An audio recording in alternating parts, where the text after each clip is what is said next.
में संसार समाया, उनका है आशीष पाया। प्रभु ने खुद से भी ऊंचा गुरु का है स्थान बताया। ये गुरुवर तो ज्ञान के सागर है, इनसे ही जन्नत है।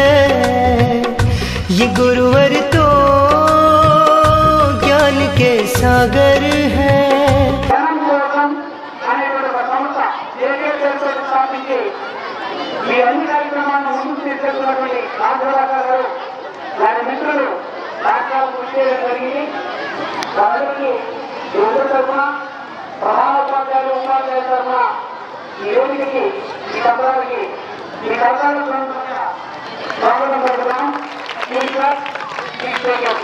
स्वागत